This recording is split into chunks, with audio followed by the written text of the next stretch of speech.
Hello friends, last few days the only news which is there in media is Me Too. You know, this has caught so much that nothing is happening in the country. On one hand, we have Beti Bachao, Beti Padhao Andolan. We have women, we have the highest number of women air pilots in our country.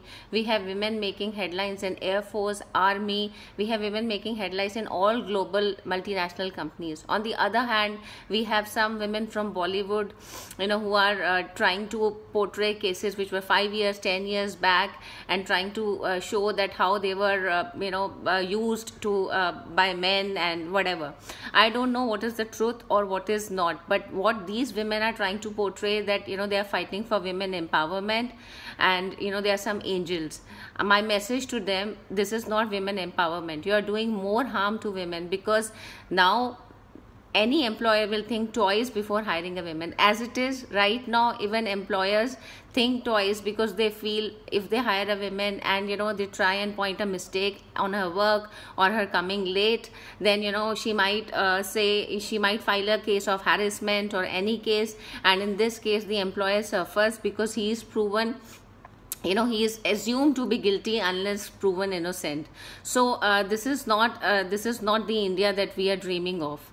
And my second question to media houses like Republic, who very easily, to get their TRPs, pronounce a man guilty, I try to remind them about men like Mr. Sachdev or Sarabjit, who were pronounced guilty, and those guys are suffering. Their reputation suffered. They have no jobs, nothing. Do you have the guts to come and say sorry to them on media, in public?